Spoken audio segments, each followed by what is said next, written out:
How's it going, folks? It's Tacos. It's your one and only best friend, Tacos. That's why you listen to his channel. Other smear! Other smear! The subject of tonight's video presentation: UFOs, aliens, conspiracy theories debunked, using Critical Thinking 101. But before we start this video presentation broadcast, let me say a few words. One of my subscribers had left me a comment stating, "Tacos, I'm impressed with you. Tacos, with the new material, I'm glad you moved on from the gold and silver community, or the topics of gold and silver." To that subscriber of mine, I should say, thank you. I agree. Look, if you want to listen to some idiot, some clown, some wacko and a moron tell you that when the death bubble bursts, millions of people are going to lose their lives on the level of a nuclear exchange, then go on to say, well, you must buy silver, physical silver, the most undervalued asset in world history, and then he goes on to state in his opinion, look, if you're going to listen to some clown pump gold and silver and precious metals and fill your head with like these weird conspiracy theories, weird theories of economic collapse and debt bubbles and how silver is going to protect you, listen, if you're that dumb, if you're that stupid, if you're that gullible to believe in that crap, then by all means, go listen to those morons. Okay, here on the Tacos Moneros Network, we're going to keep it real.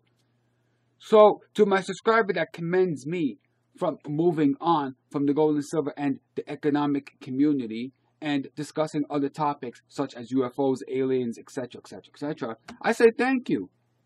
Someone has to do it. It's about time. Look, bottom line, I don't care about the stack community anymore. I don't care. I could do a million videos debunking some clown that believes in death bubbles going to kill millions of people when they explode, and by holding silver, somehow it's going to protect you. If you're going to listen to that moron, then you're an idiot. Moving on, shall we? The subject I want to discuss is a very specific subject with respect to UFOs, okay, and this idea of aliens. Now, I had recently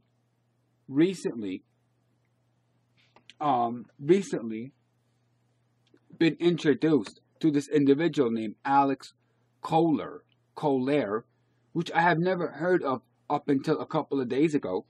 But he is just one example of the whole UFO community, along with Billy Meyer and so forth. But I want to focus on this specific topic of UFOs and this conspiracy theory, this genre, that somehow advanced aliens from another solar system that just so happens to have technology thousands of years ahead of our technology. They have the capability to somehow bend space, do time warps, go through wormholes, manipulate black holes, do time travel, and so forth, and so forth, and so forth. I am sure if you are a fan of the UFO alien conspiracy genre, you pretty much understand what I'm getting at. And you pretty much know the details already, so we don't have to discuss that. But what I find very, very funny and very wacky and very stupid is this notion that somehow these advanced aliens with their advanced technology, somehow or another, I don't know which, seem to not have an understanding of radar or they don't seem to have an understanding or the technology to cloak themselves. Now, think about this silly notion. Advanced beings with advanced technology beyond our dreams or realms of reality here on planet Earth, i.e. human technology, somehow need to come to planet Earth to make a pact with the United States government or governments in exchange for giving us technology. In other words, aliens come to planet Earth, they meet with our government official representatives and say, look, we are so-and-so, we come from XYZ solar system. We will give you our technology, or we will give you some of our technology in exchange that you allow us, you Earthlings allow us to come to your planet and do whatever we want to as we wish. We will give you technology in exchange. You allow us to abduct your fellow Earthling citizens of planet Earth. You allow us to abduct them, take them on board our ships, and do experimental surgery on them, do experimental exams on them, take their DNA, and use your Earthlings and crossbreed them with our species and create a hybrid civilization somehow. So we need your permission to allow us to abduct your human Earthling citizens. Now, this is where critical thinking 101 comes in. Why doesn't an advanced species with advanced technology beyond our wildest dreams, why do they need to make pacts or pact agreements with an inferior race other than that's below them? It's like you have 150 IQ compared to someone that may have 500 IQ or 1,000 IQ. Assuming that the aliens are very intelligent enough to cross billions of miles of space and make it in one piece and land on planet Earth. Why don't they have cloaking devices? I would assume that an advanced species would not want to be detected. Why don't they have this technology?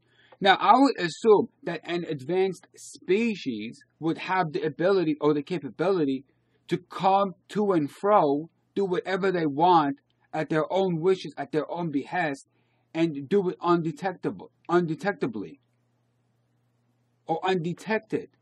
Okay? All of a sudden, they have no clue how to avoid radar, how to cloak themselves, where to the point where we cannot see them. It's beyond me. And what's this nonsense about making pact agreements? What? The aliens are afraid that we're going to shoot down their spaceships when they come into orbit on planet Earth. So by making a peace treaty with the United States military or militaries in general, that we won't shoot them down. Why don't these alien UFO spaceships? Why don't they have antimatter materials? Why are these UFOs prone to being shot down or blown up? Don't they have metal technology that can reflect radar and missiles and primitive ammo and bullets?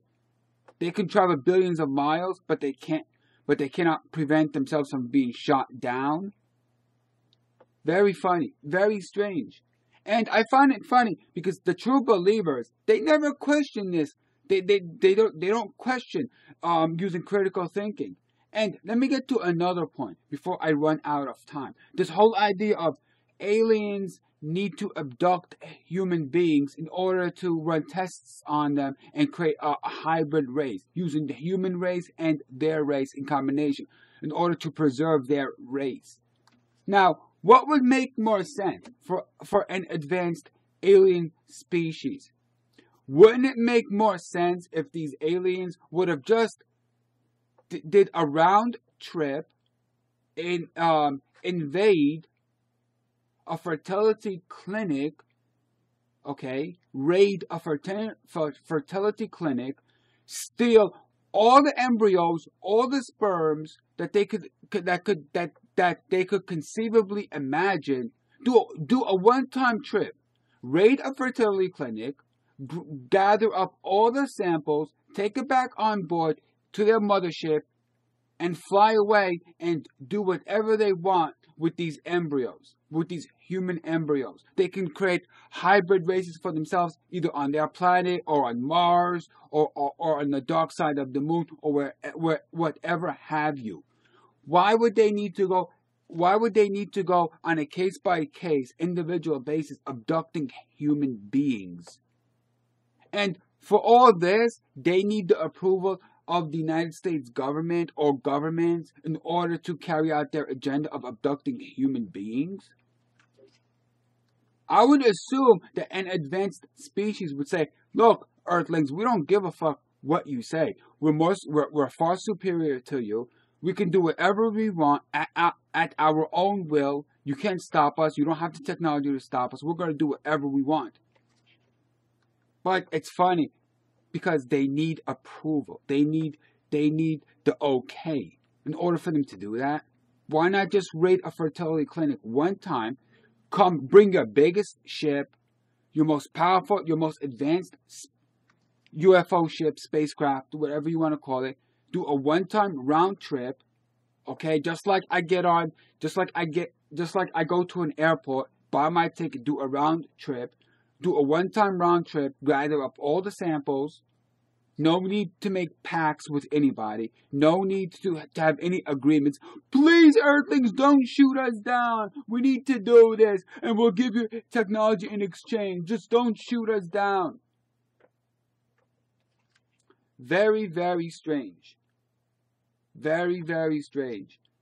So those are just two examples. If we use critical thinking 101 analysis, we can completely debunk and or demystify these wacky, stupid, outlandish conspiracy theories that goes around in the UFO conspiracy theories, whether it's UFOs, whether it's alien abductions, and or chemtrails, and any of this nature.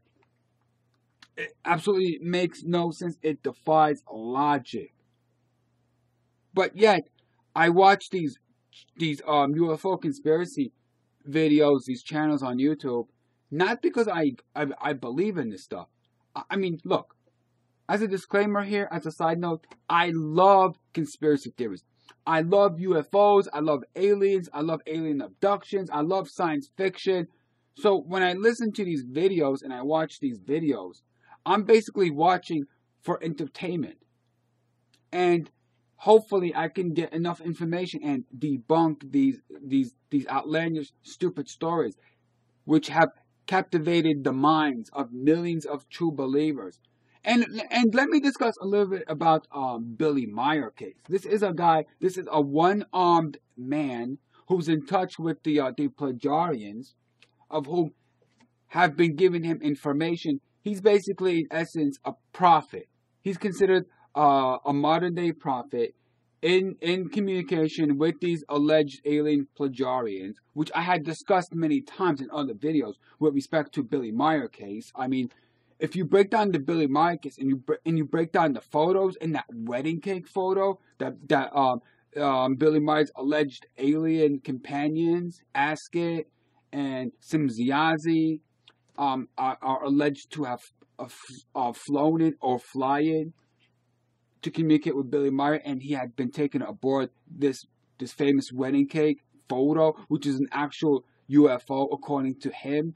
Now, if you take a look at the famous Billy Meyer wedding cake photo, does that photo look like it could possibly take flight into orbit and travel the depths of the universe? If you compare the wedding cake photo, I mean, with modern day, even 1960s Star Trek, I mean, the wedding cake photo, if that's a real spaceship, is absolutely a joke. It's embarrassing that anybody would look at that photo and think, wow, that wedding cake photo is a real wedding cake photo of a spaceship. Wow, come on. I mean, right then and there, I mean, it's so easy to debunk these stories, whether it's Billy Meyer case or any case in general, just using critical thinking 101.